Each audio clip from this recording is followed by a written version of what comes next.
আসসালামু আলাইকুম। বাংলাদেশের প্রতিটি মানুষকে অন্তরের অন্তঃস্থল থেকে শুভেচ্ছা, ভালোবাসা, ধন্যবাদ, কৃতজ্ঞতা জানিয়ে শুরু করছি। আমি যে চিত্র বাংলাদেশের বিভিন্ন জায়গায়, বিভিন্ন কেন্দ্রে, বিভিন্ন জেলায় যে ছবি, যে তথ্য আমাদের কাছে এসেছে, শত শত হাজার হাজার মানুষ ভোট থেকে তারা ভোট কেন্দ্রে গিয়ে দাঁড়িয়ে আছে।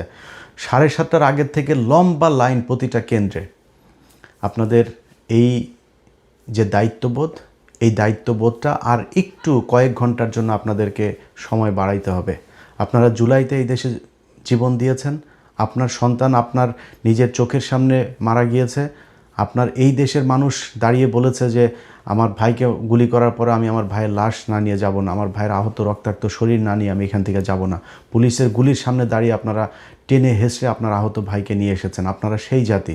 আপনাদের প্রতিটা কেন্দ্রে আপনি যে ভোটটা দিয়েছেন সেই ভোটটা রক্ষা করার দায়িত্ব আপনার।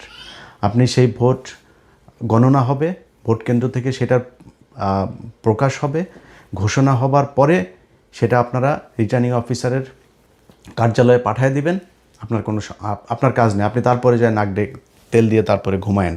কিন্তু এই সময়টুকু আপনাদের আশপাশে যেখানে জামাত ইসলামের ভাইরা যেখানে এই ভোট কেন্দ্রে থাকবে তাদের পাশে থাকবেন, তাদেরকে আপনারা পাহারা দিয়ে তারপরে রাখবেন। তাদের উপরে যদি কেউ আক্রমণ করতে আসে, কোনো দল, কোনো সন্ত্রাসী গ্রুপ যদি তাদেরকে হামলা করতে আসে, আপনার দেয়া ভোটের বাক্স কেউ যদি ছিনিয়ে নিতে আসে, সেটা রক্ষা করার দায়িত্ব আপনার।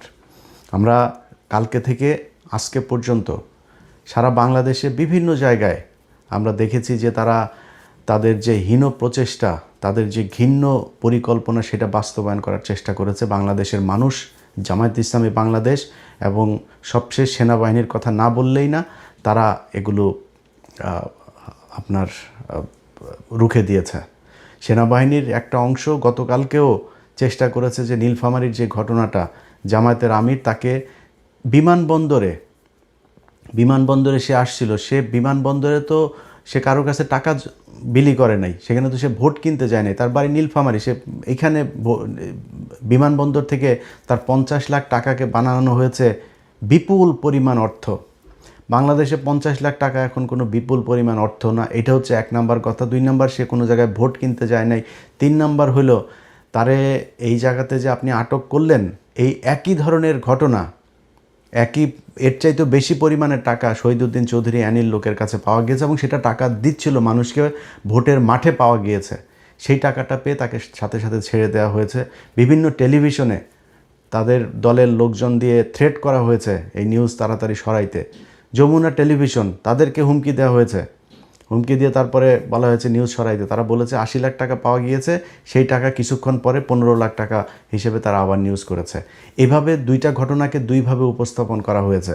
আমরা গণমাধ্যমের গতকালকে থেকে যেই ভয়ঙ্কর রূপ দেখেছি, তারা 5 তারিখ থেকে এক বিন্দু পরিমাণ কোনো শিক্ষা নেয় নাই।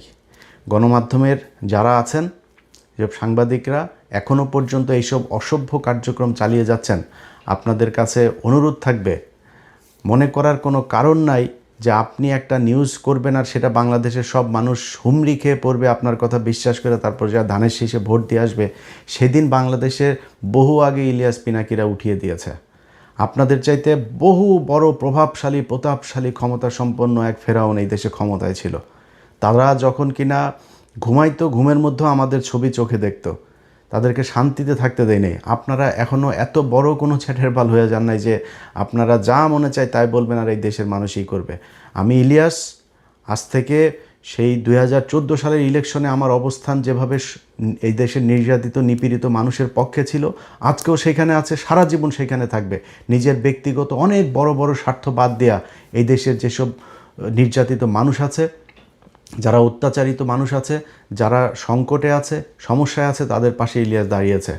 বহু ক্ষমতাশালী লোকজনের সাথে সম্পর্ক নষ্ট করেছে, খুব অসহায় নির্যাতিত মানুষের জন্য, তাদের জন্য কথা বলতে গিয়ে, তাদের অধিকার আদায় করতে যায় বহু প্রতাপশালীদের সাথে সম্পর্ক নষ্ট হয়েছে। সো আপনাদের এই দেশের মানুষকে আপনারা যদি চান যে আপনারা যা মনে চায় বলবেন আর সেই দেশের মানুষ আপনাদের এইসব কথাবার্তা সব শুনে ফেলবে, এটা মনে করার কোনো কারণ নেই। আজকের চিত্র দেখেন, আপনি কয়টা রিউমার ছড়াবেন, কয়টা গুজব ছড়াবেন? এই দেশের মানুষ ভোট দিচ্ছে, শত শত হাজার হাজার লক্ষ লক্ষ মানুষ ভোট দিচ্ছে, আপনি এই ভোটের এগুলো গুজব ছড়ায় আপনারা এই করে ফেলবেন। অতএব সাবধান করে দিচ্ছি ভাই, এই নির্বাচনকে ঘিরে যদি মনে করে থাকেন বিশেষ কোনো দলকে আপনাদের ক্ষমতায়, কালকে থেকে যে নিউজ আপনারা করেছেন, বিশেষ করে ৭১ টিভি মানুষ হয় না এখনও পর্যন্ত। এইখানে এক দলের দালালরা বের হয়ে আরেক দল আছে, তারা এসে RTV, এরা এসে নিউজ করছে।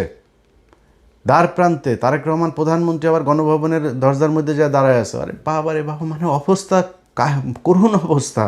তারা প্রধানমন্ত্রী না পারে বানায় দেয়, পত্রিকা অফিসে যদি সেই ক্ষমতা থাকতো কালকে বসায় দেয়, আজকে নির্বাচন হইতে দিত না। এরকম পরিস্থিতি এটা করেছে এই দেশের গণমাধ্যম। তাদের এই ভয়ঙ্কর রূপ কালকে থেকে দেখছি। আজকে আশা করি এই মানুষের, আপনাদের লোকজন তো বাইরে আছে, মাঠে দেখছে কেন্দ্রগুলোর অবস্থা, আমরাও দেখছি। অতএব এদেরকে একটু বোঝার চেষ্টা করেন, এদের চোখের ভাষা দেখার চেষ্টা করেন, কি বলতে চায় এরা, কি বুঝাইতে চায়, কে কাকে ভোট দিবে, কারা ক্ষমতায় আসবে, এখনও সময় আছে কিছুক্ষণের জন্য। সো খুব সাবধানে আপনাদেরকে কাজ করতে হবে।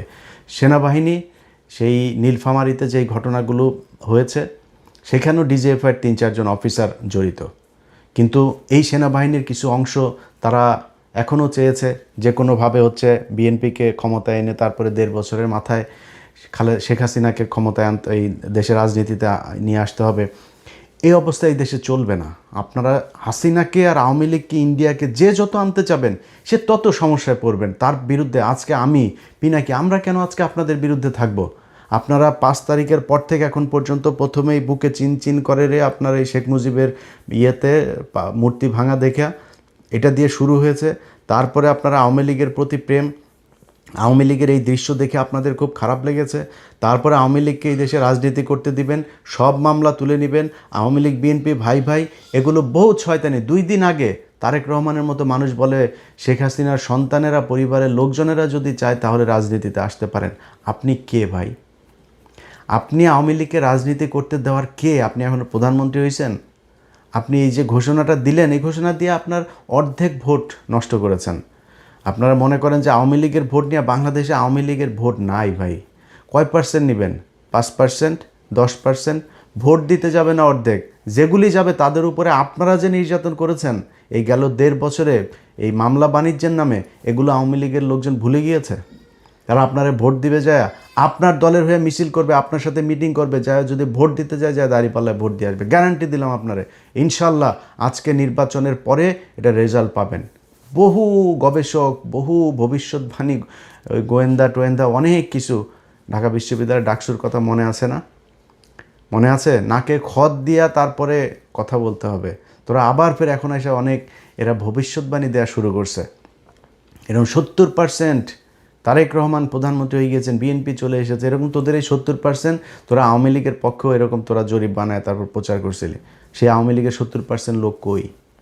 21 কোটি 22 কোটি মানুষের দেশে 5% মানুষ যদি রাস্তায় নেমে আসতো হাসিনার জন্য, আজকে হাসিনারে যাইতে হইতো না। তারা কোথায়? 45 মিনিটের নোটিসে তোরা নাই হয়ে গিয়েছিস। এইটাই হয় বর্জুয়া। এই পুঁজিবাদী শাসন ব্যবস্থায় যারা নিজের পেটের চিন্তা করে তাদের রাজনীতিগুলো রাতারাতি পরিবর্তন হয়ে যায়। যারা আওয়ামী লীগ করতো তাহাই এখন বিএনপির অবস্থা খারাপ হবে, তারাই আবার আওয়ামী লীগে যায় যোগ দিবে। এরা নিজের পকেটের টাকা দিয়ে রাজনীতি করে না, রাস্তাঘাটে মানুষের টাকা পয়সা নিয়ে চাঁদাবাজি করে তারপর রাজনীতি করে। এই জন্য এদের রাজনীতির জন্য কোনো মায়া নাই।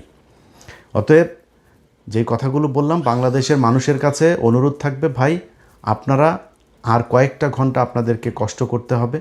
আপনারা ভোট দিয়ে চলে গেলে হবে না, রুটিন করে তারপর আপনাদের যাইতে হবে। কিছু মানুষ যাবেন, খাওয়া দাওয়া করবেন, রেস্ট নিয়ে আবার আসবেন। ভোট গণনার পর থেকে প্রতিটি সেকেন্ড ভোট কেন্দ্রের বাইরে পাহারা দিতে হবে। এখানে কোনো সন্ত্রাসী কার্যকলাপ করতে দেওয়া হবে না। এটা আপনাদের মাথায় রাখতে হবে।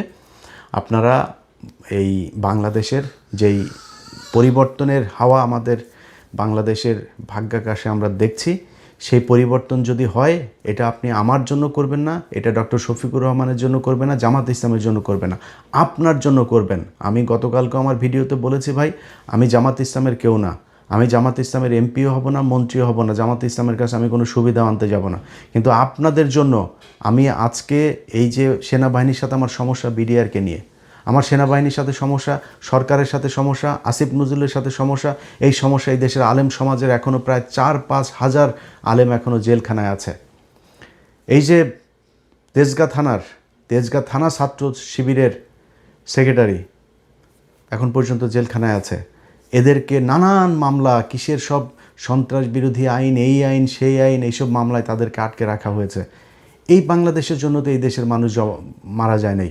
পরের দিন যে আসিফ নজরুলকে যে আপনি এই সন্ত্রাস বিরোধী আইন এটারে বাতিল করেন, এইখানে যারা এর আগে আটক হয়েছে সব কটারে ছাড়েন নাই তারা, এখনও সেই ব্যক্তিগুলো জেলে।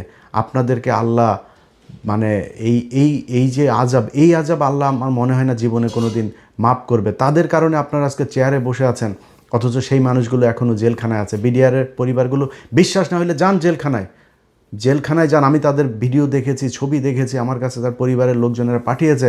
প্রতিটা মানুষের কোমরে, এই রানে, পায়ে, নিচে সবার ড্রিল মেশিন দিয়ে আপনার ফুটো করা হয়েছে, পেটানো হয়েছে, প্লাস দিয়ে নখ উপড়ে ফেলা হয়েছে। যান, প্রতিটা মানুষের শরীরে সে আঘাতের চিহ্ন আছে।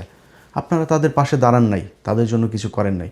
তো ভাই, আপনাদের আল্লাহ আরেকটা সুযোগ দিয়েছে, এই অধিকার আপনাদেরকে আদায় করতে হবে। আমি জামাত ইসলামের কেউ না, কিন্তু এইটুক কথা বলছি যে গতকালকের মতোই বলতে চাই যে আপনি আপনার যে ট্রিটমেন্ট আপনি বাংলাদেশের সরকারের টাকায় ট্রিটমেন্ট পাবেন।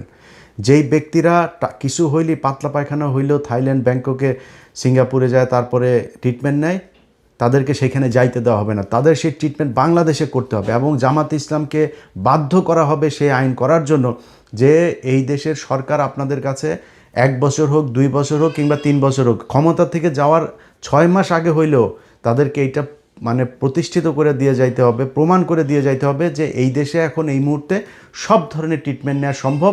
এবং কেউ যদি কোনোদিন সংসদ সদস্য হইতে যায়, তাকে নির্বাচন কমিশনের এই মানে এই আইনের ভেতরেই আপনার নিয়ে আসতে হবে যে এই দেশে যে সংসদ সদস্য হবে সে বিদেশে যাইতে পারবে না ট্রিটমেন্টের জন্য। যদি যাইতে চান, আপনি যদি যান, তাহলে এই দেশে যত সাধারণ মানুষ আছে, একদম প্রত্যন্ত গ্রামের একজন মানুষ, তাকেও ট্রিটমেন্টের ব্যবস্থা করতে হবে সরকারিভাবে। যদি আপনার কোনো ট্রিটমেন্ট এমন থাকে যেটা এই দেশে হয় না, তাহলে ওই মানুষটারও এই ট্রিটমেন্ট পাওয়ার সুযোগ এবং তার সেই অধিকার আছে, সেই অধিকার বাস্তবায়ন করতে হবে।